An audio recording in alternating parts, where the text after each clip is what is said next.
Alright guys, we are back with another week of Thursday Semi-Pro Cup Series action, and also we are gifted with patch 6.82 to greet us with this tournament. As always, I'll be joined with the Nizcast to give you guys insight into the game, the draft, and also this new patch, as we will probably use most of this draft opportunity, or as an opportunity to talk about the game, talk about the new patch. And I am excited to see what people have come up with. Reserve time. You're excited.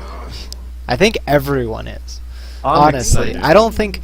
I think out of most patches so far in Dota 2 history, I think, at least from what I've read, this is a really well-received patch. I don't think anyone's majorly upset with anything. I think everyone's happy with where it's gone. Yeah, well, sorry, with what they've done. But yeah, I guess it remains to be seen. But I don't foresee any major issues, at least in the near term. Lycan is going to be hilarious. We'll see if we see any Lycan today. I think Lycan is garbage now. Even though he gets 650 movement speed. That doesn't matter. His attack point is crap now. I don't see it. I don't see it. Well, I see towers being a lot harder to take down, and I think that's something that's really going to hurt Lycan. That's so fair. Lycan getting nerfed, and the fact that towers won't fall means he's not going to snowball like he used to. And he's just not going to be able to contest with the heroes that are going to go later into the game. We'll see, because I think his ultimate works better later on than it does earlier, because of the way they changed it. But he does get banned out, and we are seeing completely standard bans. So Niz 6.82 actually hasn't happened. It's a joke. The players don't know, like, especially as a drafter at this point. Like, what do? Like, you've read the patch notes and you've done as much theory crafting as you can in your head, but in the end, you're thrown into a competitive environment and you just have to say, you know what, like, if I ban this specific way, I know what happens in the draft. I know what to expect, rather than just picking what I think is going to make sense with the current meta, because your interpretation of the patch notes and what's going to happen is completely different than the other people on your team. It's completely different than the drafter on the other side and the other team. It throws everything off kilter. So I think a lot of drafters tonight are probably actually going to play it very simple in terms of the first 4 bans at least. And then I think the 3rd and 4th pickers where we're going to start seeing things explode. I don't think we'll see anything too crazy in the first 4 picks. There was the shift of the bans in the second round. So yeah, first pick gets the last ban in the second round, but second pick still gets the first pick in the second round, because that wasn't shifted around. But what I was gonna kind of ask you is, or like, you know, maybe, I guess it is a question though. With that logic, that kind of leads me to this question of, well, we see Huskar first, so screw the previous meta. But Niz, I was gonna say, if you ban with a new patch going into into a new patch, ban like the old patch, then the way those heroes played is completely different. So wouldn't that lead to some sort of equal confusion, I guess, with like how the game is played out? Because it's still not gonna be the same. You're gonna get the same heroes, but it's not gonna be the same game, I guess. You have to keep in mind, Void was nerfed. Yeah. Lycan was nerfed. Death Prophet was nerfed. Tidehunter was scaled. You have to say that those heroes were nerfed, but at the same time, people are so accustomed to playing them right now that their ability to play that hero is, with the nerf, is probably higher than their ability to play the new meta. That's the logic I was missing. As well, right? Thank you, Niz. However, the Huskar pick, like, I knew Huskar would start getting picked a lot more, and he's kind of crazy. Although Tidehunter is a really good hero against him, for the sole reason that Anchor Smash is physical. I don't care what you do to Tidehunter. If he still has Ravage, he's still going to be a viable pick. Well, and I don't think they nerfed him. They just scaled him. They nerfed him. I mean, in what, like, you think the early... They nerfed his ability to pick him and put him in the offlane in a 1v1 situation, and him absolutely dominate melee heroes. He's still strong in that regard, But it's he's toned down. He's not just going to dominate. It's only 15% less at level 1. So it's not like it's... What I'm trying to say is I don't think it's like super impactful. I still think Tidehunter is a melee dominator for sure. If he gets against a melee, he'll probably win, with the exception of other heroes like Bristleback that could beat him because of their melee dominating skills. But to move on in the draft really quickly, we did have Bane. Not too much changes to Bane, really, honestly. Bane is relatively the same hero. But to be fair... Huh? You got a cool change. The... Egg Scepter on his ult. Oh yeah, they you made attack Bane while he has Egg Scepter and he's using his ultimate. If you attack him, then you get slept. Which is kind of funny. Which is nice, but if you have BKB, it will remove that, obviously. But the two caveats with that, which is why I kind of skipped over in my head. Let me just try to justify myself for forgetting something. But yeah, Ags is a relatively expensive item for Bane. Generally speaking, you'll want to go for the BKB first, Blink before that, Soul Ring, Mana Boots, stuff like that. So we'll see if we will see the Ags in effect, but most likely not. I'm pretty sure that Huskar stayed relatively the same. They did scale him a decent amount, but or change the scaling. But I like the way Merlini put it, if any of you guys have seen his videos on patch analysis. But it's basically the reverse lean effect is what he called it. But it's basically just where you take a hero that has an ability that didn't scale before really and scale it with each different level, so that it's not overpowered at level 1 and those value points and stuff are not as useful. But at the same time, other abilities that were scaled may have changed, like Drow Arrows don't have weird scaling anymore. It's 15, 30, 45, 60 instead of 12, 27, 36, 60, stuff like that. I don't even remember exactly the previous scaling, but yeah. I think the biggest change to Huskar is the fact that he can ult like crazy now. You don't need eggs to be constantly ulting. So especially if he starts rolling in the early to mid game, in those first 6 to 11 levels, then he's just gonna go crazy, a lot crazier than he was able to go in the past. So I don't know. I think there's a lot of potential to snowball. However, I just don't feel like there's this huge potential in the patch right now for the ability to snowball, the ability for a lot of ganking to happen. But in the end, I think the changes to your ability to push towers, the changes to glyph, and the fact that you get a refreshed glyph when you kill a tier 1 tower, when you lose a tier 1 tower, and the tier 2 towers having, I think it's 5 more armor. I just feel like towers are going to be a lot harder to take, and I feel like that really, really hurts snowballing oriented and ganking oriented lineups.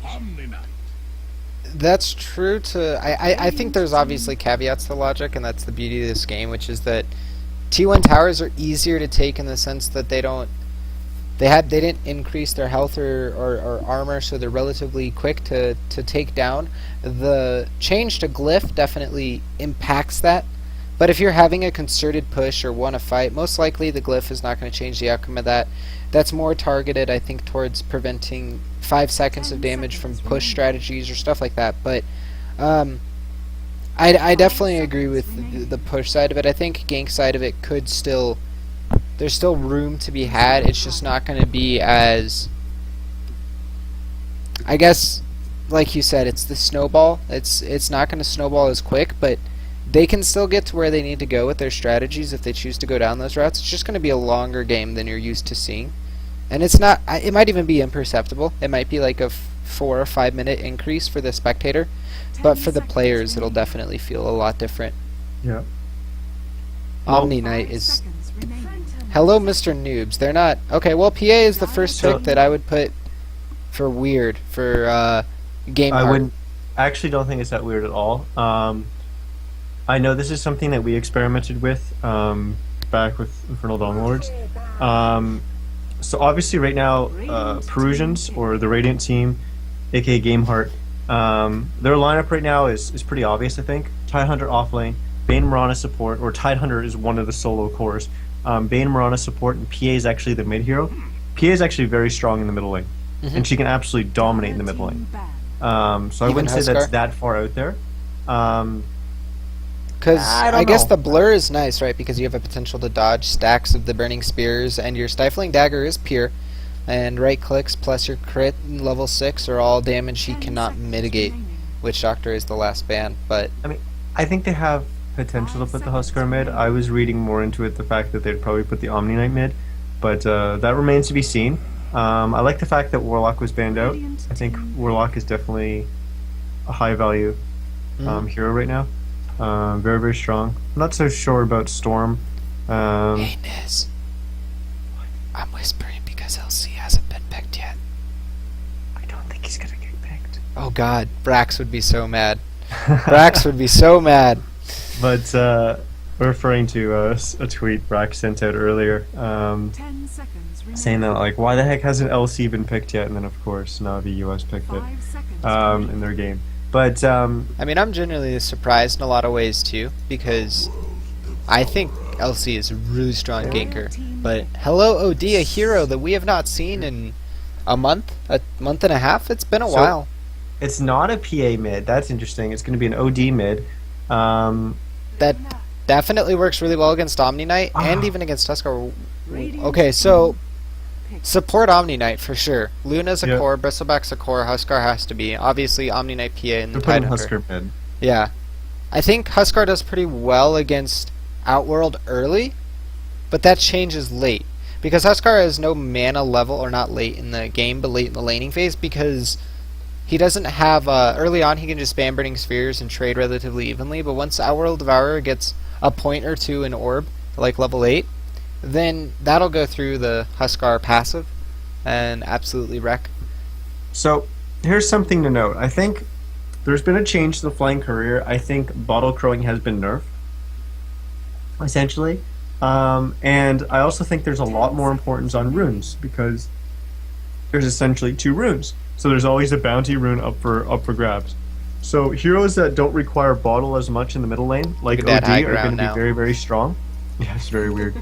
And I also think heroes in the off lane, like Bristleback, where if you give him a little bit of space, he can start being a real strong powerhouse, is going to be really, really strong, because supports are going to have to move around, supports are going to have to secure runes. However, if the supports don't do that, then Bristleback's just going to go get the rune, right? So I think Bristleback's going to be a really, really strong pick here, and we'll have to wait and see what the supports choose to do in terms of rotating around, and how the mids choose to play the runes. Well, we'll But get... without further ado, We'll do those introductions. I'll start with the Radiant side, and then I have a thing to point out, something for you to talk about, Niz.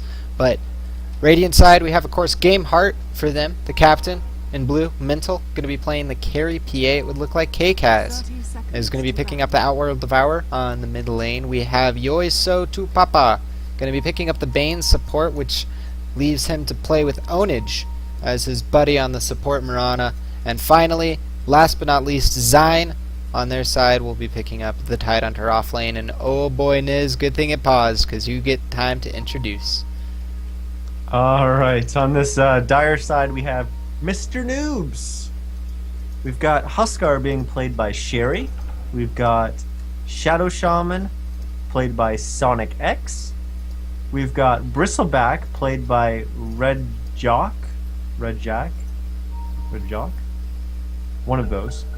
We've got JC Smoke playing the Omni Knight, and we've got Nova on the Luna.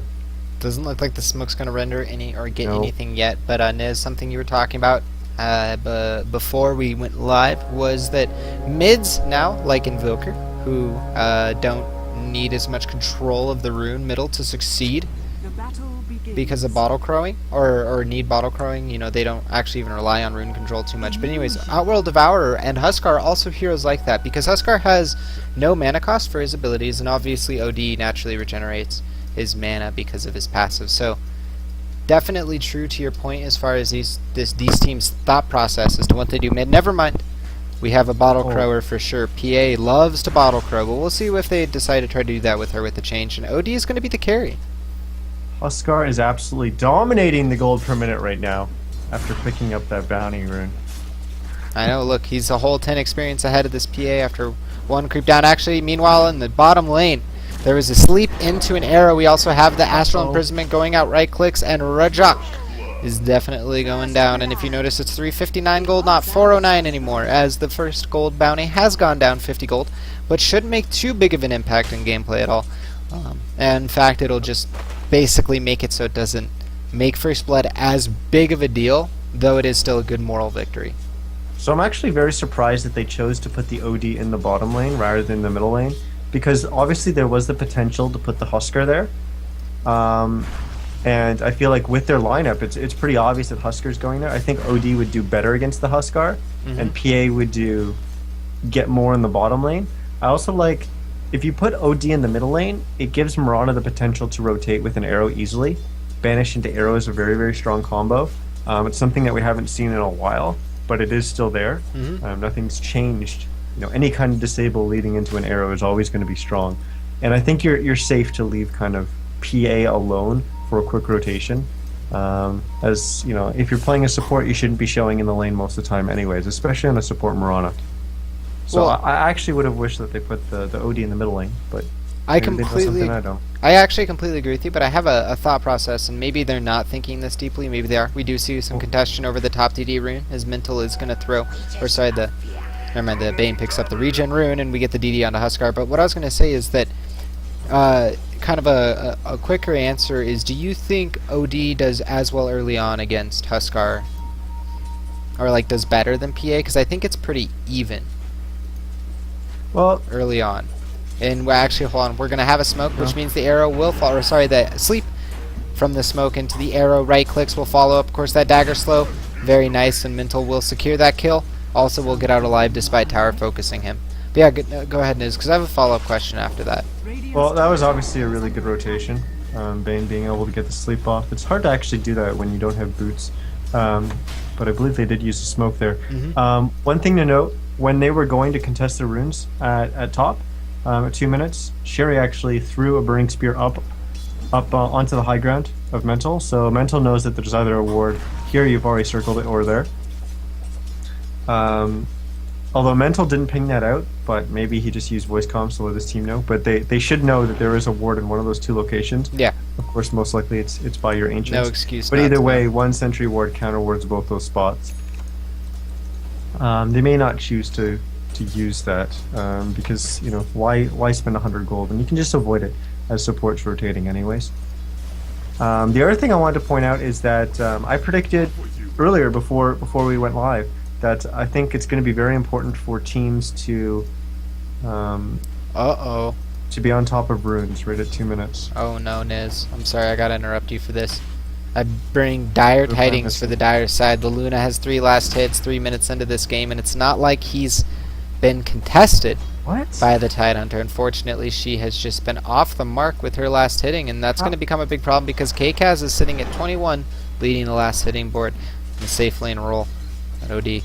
This is dire, definitely dire, Niz. How is this happening?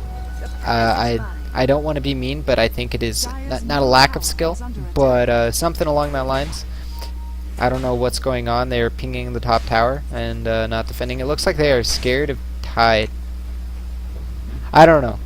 Honestly speaking, you know, if not to be a an asshole, but not to sugarcoat things, it's definitely a lack of execution up there from them. The question is why, and obviously we don't have the answers. But that Luna is gonna start to fall behind big time. She's a timing-based hero in a lot of ways. Arrow middle. Oh, off the mark as it does. Arrow. Yeah, close, but not close enough. But yeah, Luna is a hard hero to come back from when you're behind. She's definitely get ahead, stay ahead. I think she is a very fast farmer, so you can fall behind and can get back in the game with her. However, you just completely lose the effectiveness of that hero. Right. Like you said, she's a hero that wants to get ahead early and stay ahead. If you fall back to farm, you surrender map control, and that could be potential kills on your team, getting farther behind, negating your farm, and that smoke ink middle was ineffective as Bane revealed on the high ground. Nothing going to come out of that. The action's relatively slow. here's the problem I have is like how Bane keeps trying to run up and get a sleep, and he was lucky to get the one earlier and allow them to kill Huskar. But like you can't do that. It's much easier to set up an arrow with an OD mid, and kind of a banish into arrow. That's why I kind of really wish they had the OD mid. However, I guess leaving the OD bottom allows them just to leave him against Bristleback. They don't ever have to worry about that matchup at all, and this frees them up to be on top of runes and putting pressure on mid, as you see them controlling both runes there. Yep. And the dire support's nowhere in sight.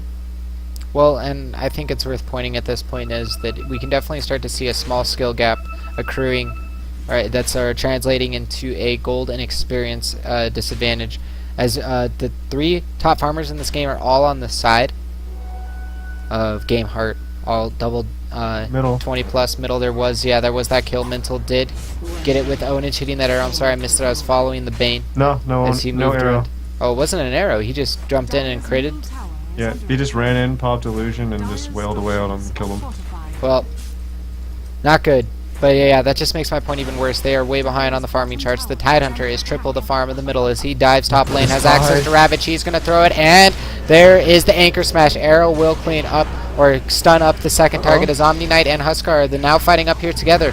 Huskar did TP in here. Buyback from the Shadow Shaman. Huskar taking quite a bit of damage, down to 100 HP. Wants to continue to fight. Mirana's going to leap in to try to clean up this kill and does secure it. Sonic's going to throw out that Shackles onto the Tidehunter, but he's still fighting strong. Going to turn around, right click onto the Shadow Shaman, dealing quite a bit of damage. Arrow actually getting the cleanup kill on Omni Knight as the scoreboard goes 8-1, and all of that advantage definitely showing right there. Zyne kind of just stood there and played man mode with Ravage. Yeah, unfortunately, they're just so far behind right now. It's hard for them to really deal with all these ultimates and everything coming out of this Radiant side. Like, Mirana came in, although she doesn't have 6, her ultimate wouldn't have been big there anyways. But just the fact that she had levels, she threw that arrow and it dealt so much damage to the Rasta, and then she throws a second one and gets the kill on Omni. Like she was just hitting so hard, and of course she has boots, so she can maneuver around in a team fight. She could do a lot in that team fight, but of course the biggest story was the Tide. The Tide could just run in, hit R, throw out a big Ravage, and no one could focus him down. He's just huge. And he got a 3-man Anchor Smash, so that obviously helped, but yeah, they're just so far ahead right now. Radiant's middle tower is under No, I definitely agree with that. And rune control overall in their favor as well. The map control, everything. They've kind of got a lot of room to play with. The question is, how are they going to play with it, and if they can take this advantage and close it out. Mr. Noob has had a very poor laning stage, but that does not mean that they cannot have a bad or a good laning mid game phase. They could definitely have some good teamwork and group play and come back in this game, but as it stands, it's definitely on the side of Game Heart and whether or not they can bring this advantage to a victory. So we'll see how it goes. As the gold graph and the experience graph are continuing to spiral out of control for Mr. Noob as Game Heart's over 5.5K on both. Unfortunately, Mr. Noob, OD, Mr. PA, Noob, he's probably gonna live. Yeah, he's gonna live. He's gonna be okay. OD, PA, and Tide, not combined, individually, have more last hits than everyone on the Dire side combined. That's never good. Yeah, it's not going well, Niz, and in this kind of situation, I always want to ask you what you would do as a captain, but I feel like in this situation, it's not. There isn't a thing you could say to get your team back in this game. I feel like right now it's definitely a mechanics thing. Yeah, they're definitely gonna need to go back to the drawing boards and practice a little bit more. But on top of that, I don't know if they have the spells, let alone the Luna when skipped boots. But yeah, Luna does. They just don't have any access to any spells to change the outcome of the game right now. I don't know how you get back in this game. I think your key to getting back in this game, and your key to dominating this game. On Omni Knight, Arrow will probably follow. The roster does not change it out. Slight mistake there as we do see the Shackles going out. Looks like JC Smoke will stay alive. Does get that purification off on himself, but Ravage hits all 3 heroes in the top lane as we'll see Sonics cleaned up. Nova on the run gets sleeped up to guarantee his death. He will fall in just a second as we have Onin's leaping over to help assist the kill on the Omni Knight. Purification did go out onto Luna, but with that arrow and that brain snap. Brain snap. Brain sap. 2 more heroes fall in the top lane, and we have a 3-hero casualty record, as you or whatever you want to call it, as you guys actually have the what do you call it, the replay function. Meanwhile, bottom rune action, Sherry Mental 1v1. Mental says no sir, walks away ahead. Of course, PA is definitely a king of 1v1 against melee carries, or sorry, physical damage carries. All 5 heroes on this Radiant side are now ahead of anyone on the Dire side in terms of gold per minute.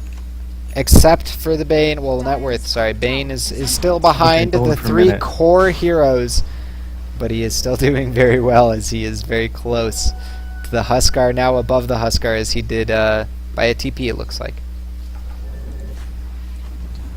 With that engage in the top rune, there was, obviously they started with the sleep, but there was potential for Rasta to actually attack his own teammates to wake them up from sleep. And that's something you definitely want to do, especially when you're going up against a Bane Mirana support duo. You know the arrow is going to be coming on the back middle of the lane. sleep. JC Smoke in trouble, does have access to that repel, chooses not to use it, but won't be able to get out anyways. There's the sleep, there's the dagger, there's the kill. Mental will go 4-0-0, scoreboard 13-1. Oh, middle lane, Sherry doesn't want any of this, but Mental really doesn't care. Is just going to turn around and fight anyways. We're definitely seeing that Gameheart, definitely not a patch, understanding of the patch difference here, necessarily. I definitely just go with the mechanics that I was kind of talking about earlier. I think it's fair to say that Mr. Noob is a little bit behind the skill curve of Gameheart, with all due respect to them. I don't think it's something that we should really be too afraid to say. There is huge skill differentials in this tournament. You do have some teams that very frequently go towards the end of the tournament. They make it to the quarterfinals, the semifinals, the finals, and there are teams that do unfortunately just make it a round or 2 in, and that's fine. Bottom. It's going to be a quick kill. And yeah, no, I completely agree with you, Sherry. Gonna try to make this into a return kill, but I think it's gonna turn into his death as Astral Imprisonment after the sleep will sleep removed. Now it's just gonna be 3-on-1 as Sherry in the bottom lane is not anywhere he wants to be. Top tower fell during this time, which means that Dire is gonna be refreshed with their fortification, but I don't think that really matters, as Zine is just going to stand in front of the tower like a man. Never mind, he's going to run past the tower. Gush, anchor smash. Damage is ridiculous. The Shadow Shaman wants to live. There's the arrow from downtown, is technically, I would say, that Shadow Shaman walked into it a little bit there, but nonetheless, another death. JC Smoke not able to save his teammate. Top tower getting sieged, bottom tower getting sieged. Niz, when will the bleeding stop? Oh, another arrow into the top lane, and it will never stop, and I'll never stop talking, guys, as we'll see the bristleback. We're trying to run, trying to get away. He doesn't want to die, but he doesn't have a choice, and he's going to go ahead and fall to make it 18-1. As honestly, right now, Gameheart definitely coming out with commanding and performance, and doing a good job of taking advantage of their lead, but definitely more on the side of Mr. Noob. You know, for them, I feel like a lot of it, they just need to get back and study the game a little bit more and practice their individual skills. This is also a wardable spot now, like Hun. I also didn't mention that. Yeah, I don't think there's any chance that they can come back in this game. I think this is definitely the time. You just GG out and say, you know what, let's go play some more Dota. It's a new patch, it's new, it's fun, exciting, let's go have some fun playing it. Because this definitely isn't going to be fun from this point on. Yeah, they're going to go ahead and call it. And GG it is. We did see a skill differential. No, it's definitely true, and if they go back and watch the replay, they'll see it as well. And it's, I think the most important thing for a lot of teams growing at every stage of your competitive career is learning not to get stuck on losses or stuck on these kind of situations. It happens, it's going to happen, no matter how good you get against better people. Do what you say, go get in the game and enjoy it. But Niz, is there anything you want to say before we wrap up and get into round 2 of this Thursday action? No, not much to say on that game. I just I'm looking forward to the next game. Yeah, no, most definitely, guys. As jump into it as soon as we can. I agree. But that being said, most of the round 1 games have already started. Most of them are not as short as this. We'll get into a round 2 game as soon as possible. We'll probably follow Game Hearts into it. Of course, there's Immortal Fire, so we'll probably be watching them. But what I want to say is this tournament's going to be relatively short. There's only 30 teams total entered, so it will be pretty quick, assuming that there's no major Dota 2 system breakdowns, as Valve sometimes has happened after patches. But if you enjoyed our cast, if you enjoyed listening to us and watching these games, then you can of course follow my youtube.com/DotaRaptors and check out all the VODs there. If you want to learn or hear about what we're watching, then you can go to @NizCast, where he tweets about all of our games and what we're casting. Of course, you can follow the stream if you enjoy watching it live. But that does it for us for round 1, guys. We'll be into round 2 action as soon as possible. Thank you for watching.